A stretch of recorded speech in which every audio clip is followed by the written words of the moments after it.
Good afternoon, members of the media. The plenary is now receiving reports from the commissions, consolidated reports from the plenary. The first commissions, there were two. The strategy and tactics led by Comrade Nati, he will speak to that, will be joined by someone on behalf of the organizational renewal and design. Comrade Nyambos. Thanks, Comrade Aziz, and good afternoon to everyone. In June, we met here during the policy conference on the question of strategy and tactics, and we took more time in explaining the thrust of the strategy and tactics, and we highlighted areas which were areas contested in the strategy and tactics, if I may put it that way. There's nothing much coming out of the national conference as it regards to the strategy and tactics. There's a general endorsement of the strategy and tactics of the ANC, or the draft strategy and tactics.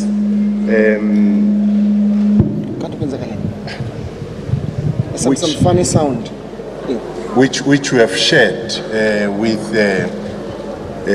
all of you from the media. Safe to say that the emphasis has been made this time around, as it happened in the past, that perhaps in the strategy and tactics we need to delve deeper on the dynamics on the continent, including what has happened recently in Zimbabwe and so on, and find a way of raising it on the strategy and tactics, both from the point of view of the historical evolution of the liberation movements across the continent, particularly in the region here, and look at the phenomenon of the site of struggle, which is Parliament, the fifth Parliament, and what is happening there. How does it affect or tilt the balance of forces in favor or against the national liberation movement? Then there was an issue about monopoly capital. I think that's one area which there was some discussion on. But the view, because you remember when we, the last time we met at the policy conference, the view of the policy conference was that the structures of the ANC should go back and reflect on this conceptual issue, which is monopoly capital, so that we have a clearer understanding on the way forward. Structures came back and people reported in different commissions. I may say that even now there is a lot of discussion from different perspectives, I must say. And the conference then says that let's do much work as the organization, especially on the different sectors of society and how they are in terms of ownership and so on. But there were strong views that the issue here is about the formulation. How do we seek to formulate this conceptual issue, which will synthesize the different emphasis on the strategy and tactics. As we said last time, that even this time there's been an expression that what the ANC should focus on is the content, which is monopoly capital, and make a point very clear that whether it's black or yellow or white, the fact of the matter is that the uncompetitive practices of monopoly capital has to be shunned by the ANC. And in the colonial character of the ANC, the area of the form, which is white in South Africa, should not be dismissed as non-existent, but how you formulate your conceptual framework on monopoly capital, you have to emphasize what you have been doing all along. The issue became when there's been matters where people accuse the ANC of being denialists on the colonial character of monopoly capital. And the fact that Bill Pottinger helped the ANC, so this wonderful person gave thought to the ANC, an expression of white monopoly capital. So the ANC as a movement cannot think it on its own on conceptual issues. Somebody came in there, which was busted as a myth, basically, because the movement's own phraseology over a period of time, if you take the road to South African freedom in 1962, it alludes to the fact of white monopoly capital. We made that example there. We made the example of O.R. Tambo in Morogoro on this very question.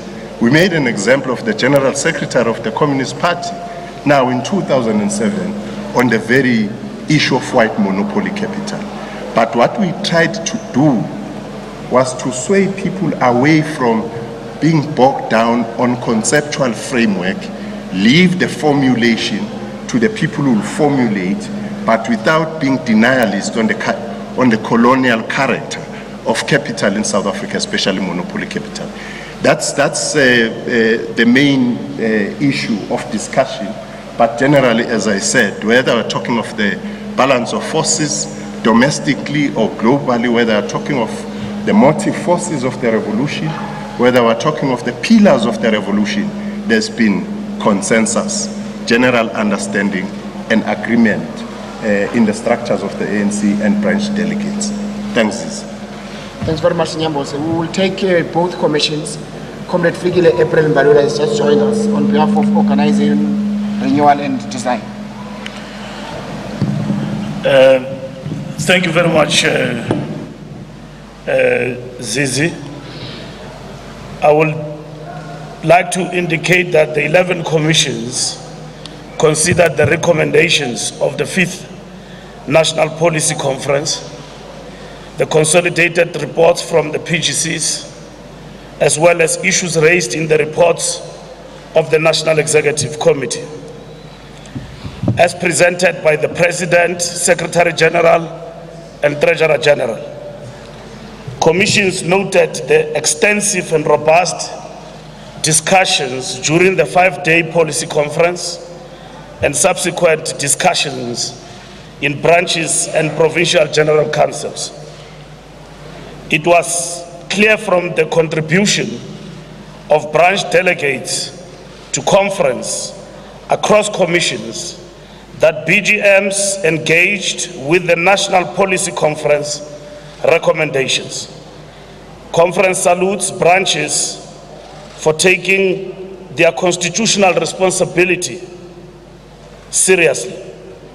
Commissions agreed with the challenges identified by the NPC and further noted that we face a major challenge, not of diagnosis and responses, but of implementation. The Commission therefore recommended that the 54th National Conference ratifies the recommendation from the 5th National Policy Conference, on which there were consensus, and further recommends that areas where options have not been dealt with be finalized by the National Executive Committee or referred to structures for discussions towards the National General Council. The commissions made the following additional recommendation to be processed by the National Executive Committee, noting that due to shortage of time, it was not canvassed with all commissions and therefore not exhaustively discussed.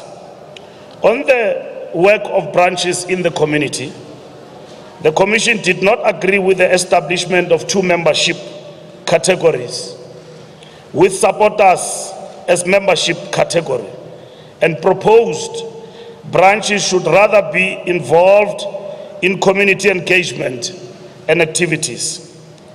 Implement a modernized, technologically enabled membership system that will speed up the delivery of membership cards and allow for electronic membership renewal. In line with the Polokwane resolution, resource branches, including implementing the resolution to allocate a portion or the whole membership fee to branches. ANC branches must have a visible presence in communities through offices which can also serve our communities and strengthen links with ANC councillors. Ensure compulsory branch induction based on the ANC branch manual adopted by the NEC. Review ward-based branches. Consider the establishment of international ANC structures in countries with a large South African diaspora like United Kingdom.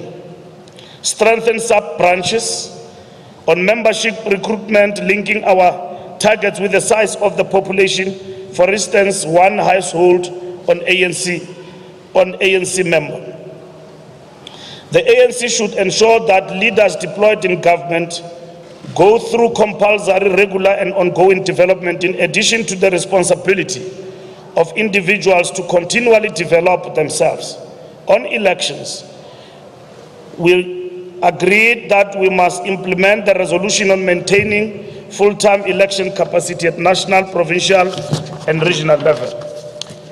In selecting ANC councillors, our process should start with communities before finalization by the ANC. On the alliance, we must continue to build a strong alliance and urgently convene a political council of the alliance to develop a structured program to discuss the different positions held by alliance partners on the configuration of the alliance.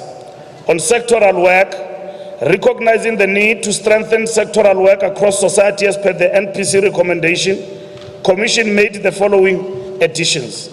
Given the importance of the women and youth in our society, the National Executive must support the Youth League and Women's League to fulfill their missions. For the Youth League to organize, lead and champion the interest of young people in society and the ANC. And for the ANC Women's League to mobilize, organize and champion a cause for women. The ANC must also ensure that it champions gender equality in the organization and society so that it is not only left as the task of the ANC Women's League.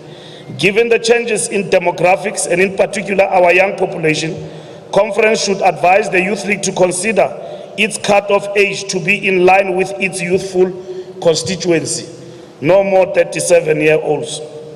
Reconsider the issue of sectoral branches so as to enhance the ANC's ability to reach different sectors and lead society, for instance, in universities. Strengthen organizational work among minorities and implement a focused program to build non-racialism.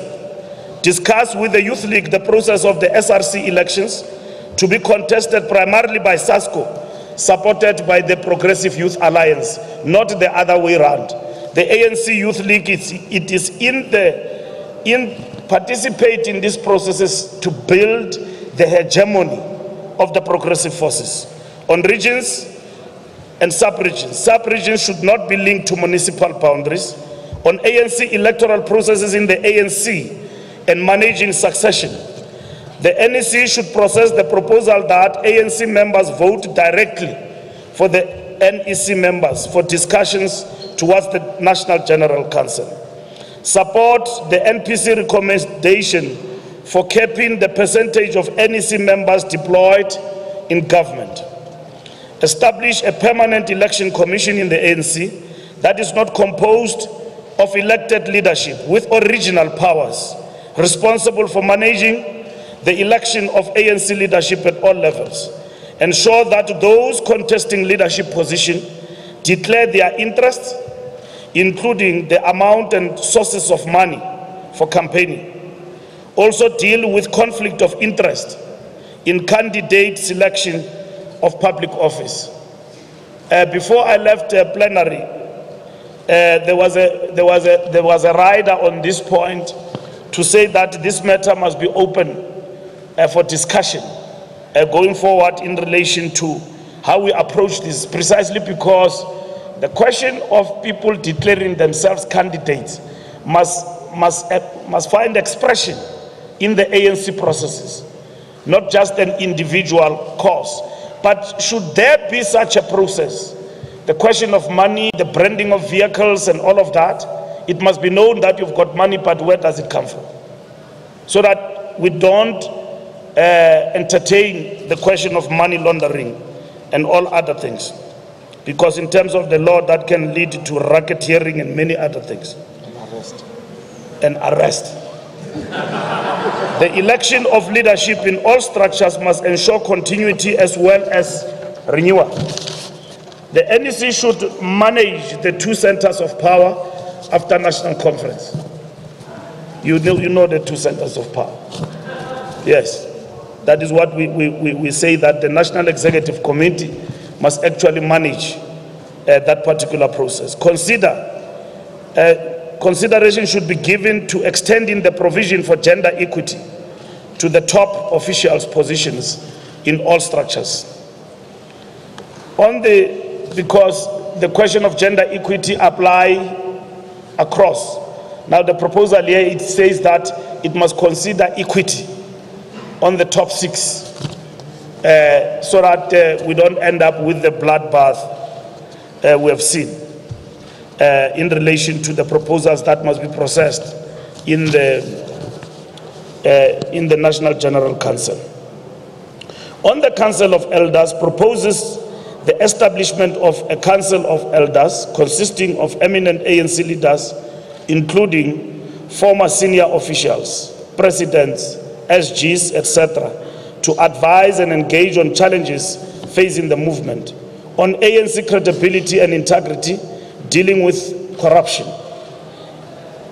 Implement the National Executive Committee resolution on state capture, including the expeditious establishment of a judicial commission of inquiry. On the Integrity Commission, the establishment and composition, powers and functions of the Integrity Committee should be provided for in the ANC Constitution. It should have original powers and its decisions should be binding. It must report on its work to the National Executive Committee, to the National Conference. On discipline, we need to introduce clear dispute resolution mechanisms to tackle organizational matters, to combat courts as the first resort for resolving conflicts. It should be a last resort. The relevant structures must investigate and act on allegations of gatekeeping.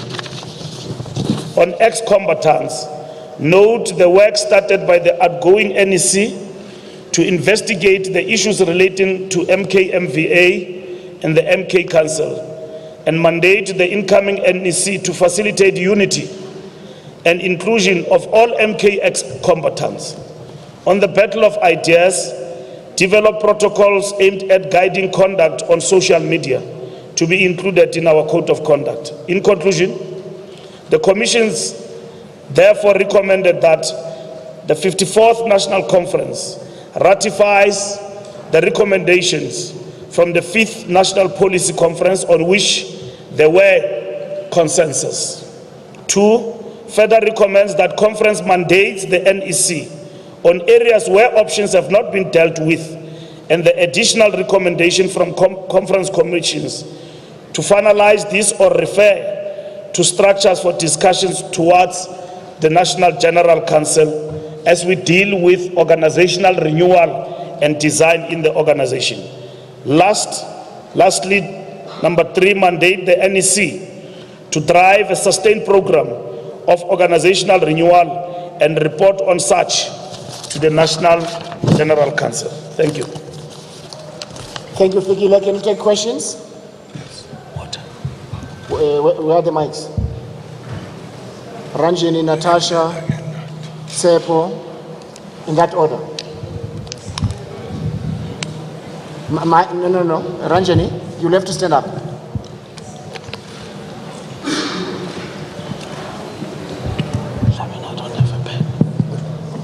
Thank you very much. Question for Minister Mbalula.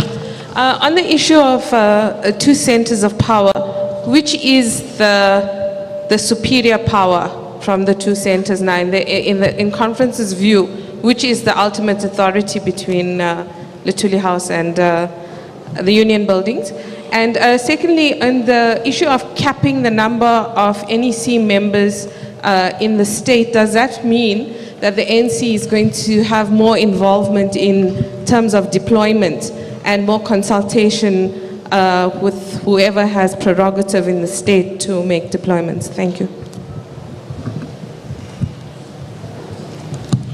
Natasha from the Business Day. On the Integrity Committee, you say that the establishment and composition should be provided for in the Constitution, but you've concluded your constitutional amendments. Does that mean you're not going to have an Integrity Committee for the next 5 years? How is that going to work? Thank you.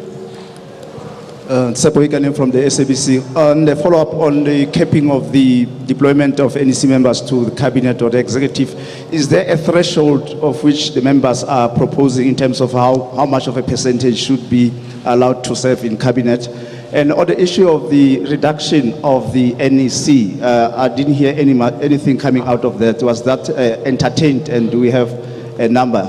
And lastly, on the Integrity Committee, as you are going to give it more powers, but we know that most of the time people have been evading appearing before it because of this dictum of proven innocent until guilty in a court of law. How are you going to be reconciling that going forward in terms of giving them their powers? Thank you.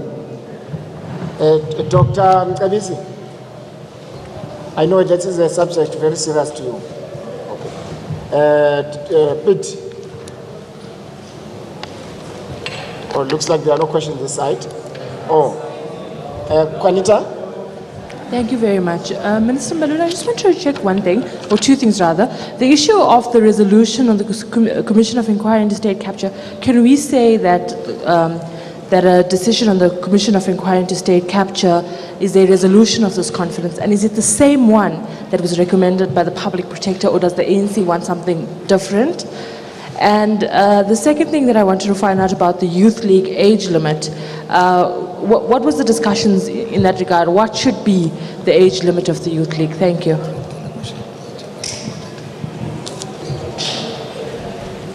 I'm coming this side. Yes.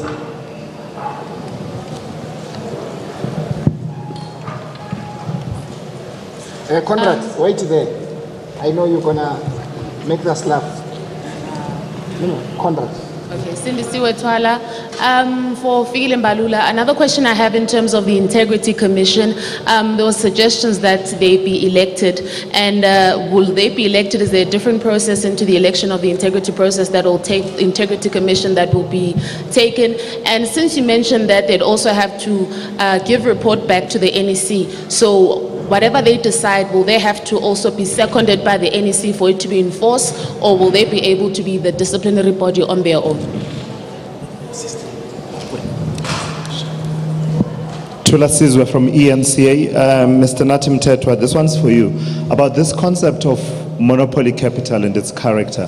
The explanation you give makes a lot of sense, but I want to know how you're going to deal with the bastardization of this concept in the manner that has happened in the elective conference build-up, because I suggest that you have a problem now, because white monopoly capital stopped being about the colonial nature of monopoly capital in South Africa and became a swear word in your elective conference processes, with the result that we sit now with a president of the ANC that a good section of your own organization had labeled a stooge of white monopoly capital. How do you deal with that now that the dust has settled?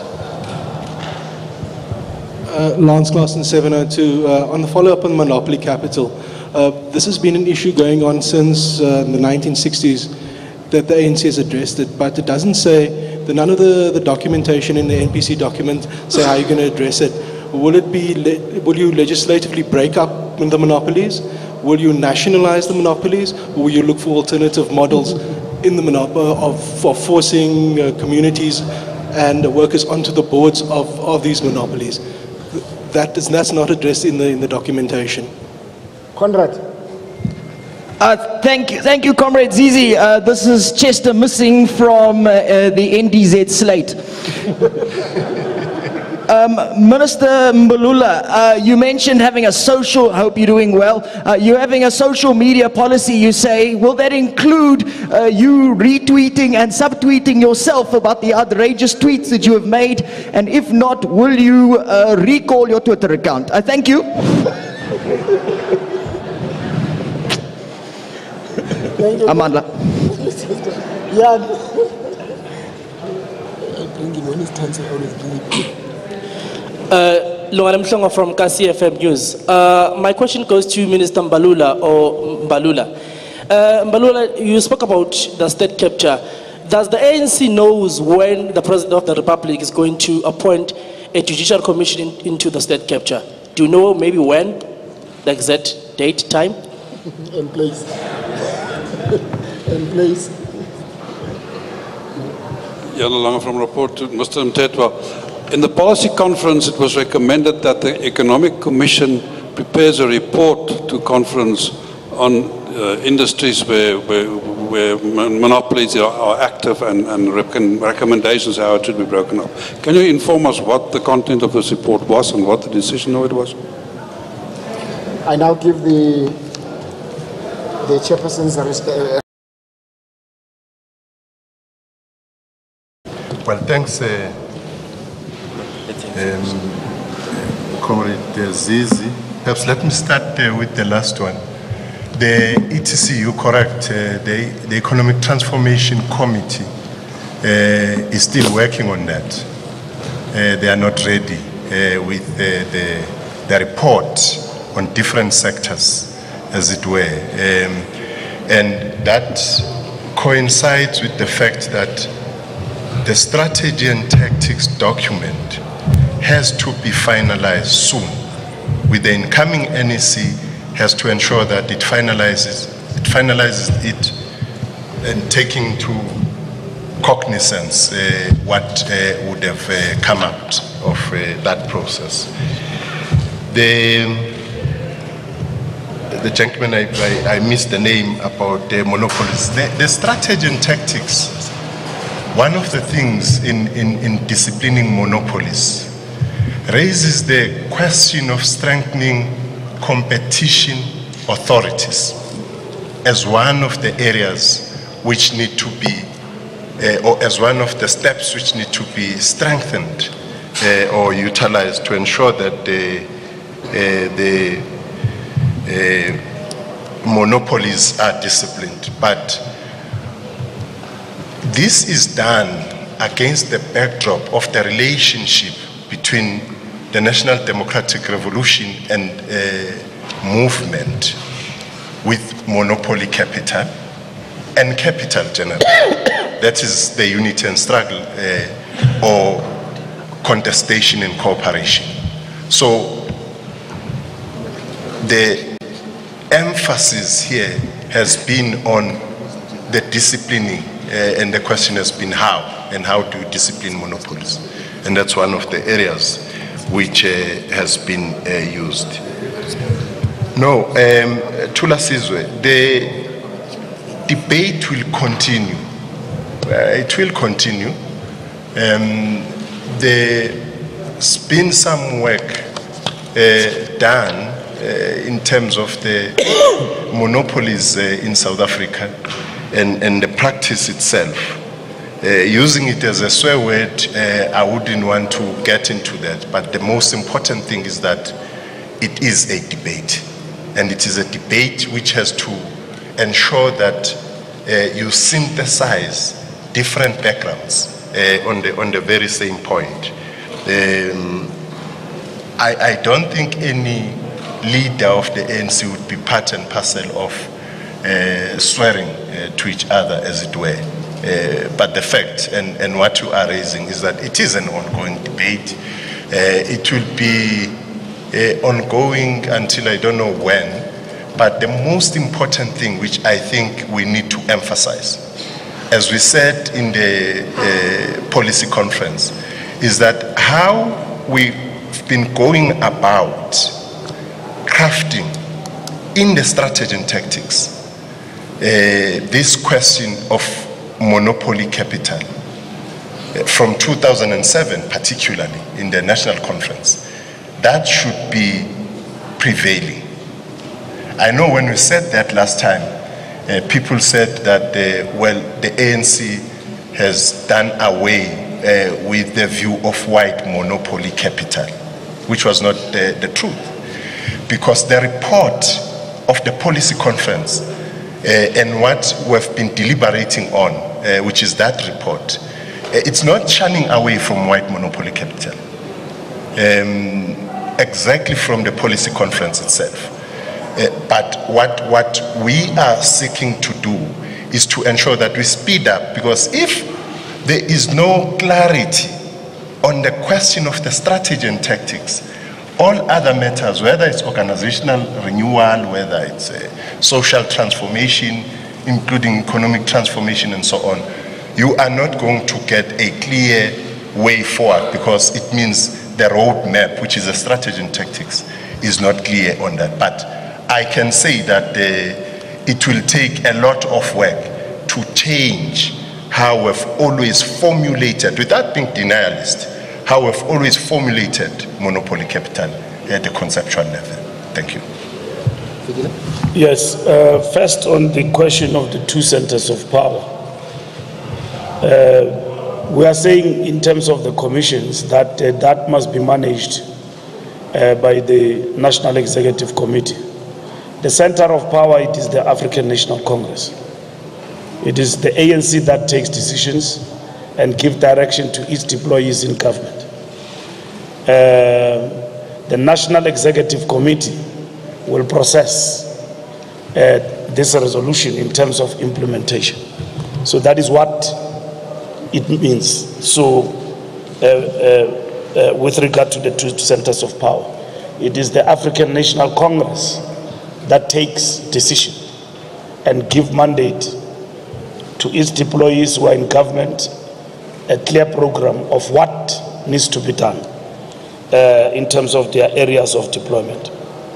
In terms of capping percentage, we didn't put a percentage, but we adopted a resolution that says that we must implement this recommendation because from the discussions that we have had in terms of organizational renewal, we were saying that it is important that there is not a dominance of cabinet in the power structures of the movement as it relates to the National Executive Committee and the NWC.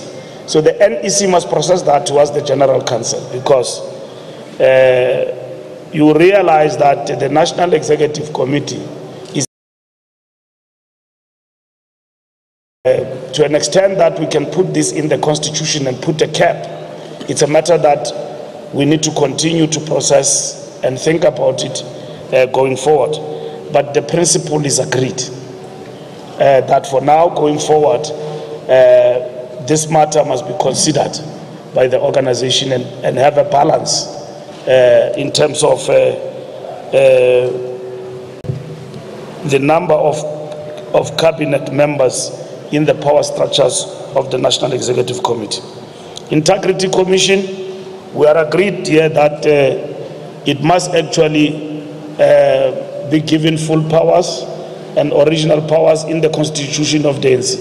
So the Constitutional Committee amendments that when I left in the plenary, they were being tabled. They will include the Integrity Commission, so that the Integrity Commission, in terms of its powers in the ANC, it can bite. It is not an option for a member to appear before the Integrity Commission. If the Integrity Commission feels that, make an assessment that a member of the ANC is bringing the organization into disrepute, it must not ask the NEC whether or not can we convene this member. It must simply exercise its powers and say, dear member, come here and explain yourself. Why do you have so many girlfriends and so on and so on? So, and then the Integrity Commission will take decisions, and the decisions of the Integrity Commission must be final and binding. Now we're talking. We know that we are not in a space where we can do as we wish. There is integrity that must be enforced. It's not like this thing of integrity, it is negotiable. It's not. It is something that wherever you are as a member of the ANC deployed, when you undermine the ANC, its integrity, you can be called. Who appointed? It is the National Executive Committee. It will appoint this Integrity Commission that is very dangerous to deal with issues of integrity and enforce the law in the ANC that matters of integrity are not negotiable. The NEC will appoint that committee, and then it will exist thereafter. So the constitutional recommendations are dealing with that. The Public Protector recommendations, as adopted by the National Executive Committee, must be hastily implemented. So those are some of the issues that in relation to implementing the NEC decision, it means, because the NEC said we agree with the Judicial Commission of Inquiry and which arise from the Public Protector recommendations. So they need to be implemented expeditiously. That is what is the resolution there. Age limit, we say in terms of the age limit that the Youth League must not have the 37-year-olds going forward. When you left at 40? Me, I left almost at 40, but I'm saying it must go, the number must go down. We're saying that the Youth League, which has got its own constitution, but it derives its existence from the constitution of the ANC, it must consider in its Congress to reduce the number, given the fact that the constitution, I mean the constituency they lead is younger. So the 35, it is really old. It's almost in the club of the 40s. So they need to consider to slash the number downwards. That's what we recommend. We can't take decision on their behalf, but we say that in their own Congress, they need to deal with this matter. And now this decision is binding. They've got no option. They've got to consider the age question and give us a report back, and it must be reflected in their constitution. The question of, recall my Twitter account. No ways. And then I've answered the question of the Judicial Commission as to when and where, what time.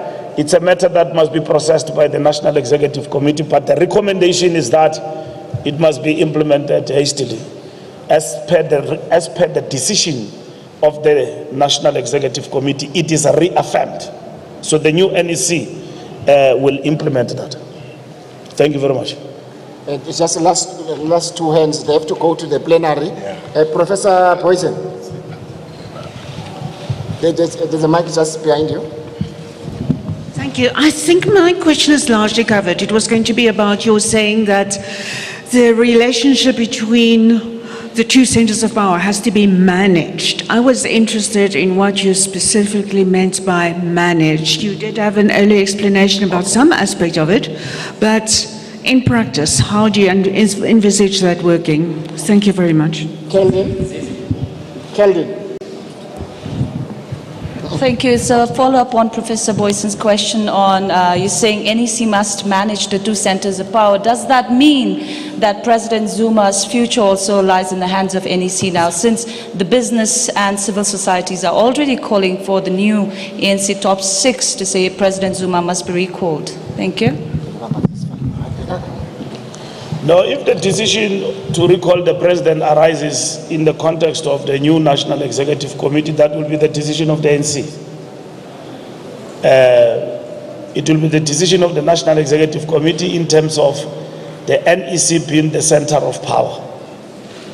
So the resolution cannot speak to that. It says that the two centers of power, as they arise, as we speak, they must be managed. But should the NEC take a decision not to recall, take other decision further than that, it will be the decision of the NEC as the center of power, which is basically not negotiable. So management means you handle things properly. Probably, I don't know in English, the deepest meaning of management. It means that you must manage, you must do things in an organized way. You know, there must not be tension. That led to the recall of President Mbeki, because there was tension between the other center and the president, and then led to the recall of the president. Remember in Polokwane, we were exactly where we were in Polokwane, where the president, who was the president of the ANC, was a president of the country, no more of the ANC. So what conference says arising from that experience, it is not something new to us. It says that it must be managed. But should there be a recall, the NEC have got that right to take that decision. By the way, not the national officials. So the NGOs and all other groups, they must know that officials have got no such powers to recall anybody. It is the National Executive Committee Collective that take a decision. And they take the decision in the best interest of the African National Congress. So I don't want to talk about that. If it arises, if Zizi is still the spokesperson, it will relate to you. And the new Secretary General and whoever, if that matter arises, I've got no such powers. I'm just reporting what the people have resolved in the conference. So I don't want to engage in that. Thank you very much. It's been nice to making business with you till we meet again. Thank you. Thank you very much. We will take a 10-minute break before we call another commission so that we can file and cross live. Thank you. Did you notice that there was a raid on the site on the original? All right, we'll take it back from the briefing room just adjacent to our mobile studio here at Nasrec as we reflect on those two briefings from two very important commissions that have been deliberating at this elective conference. Ibrahim Fakir.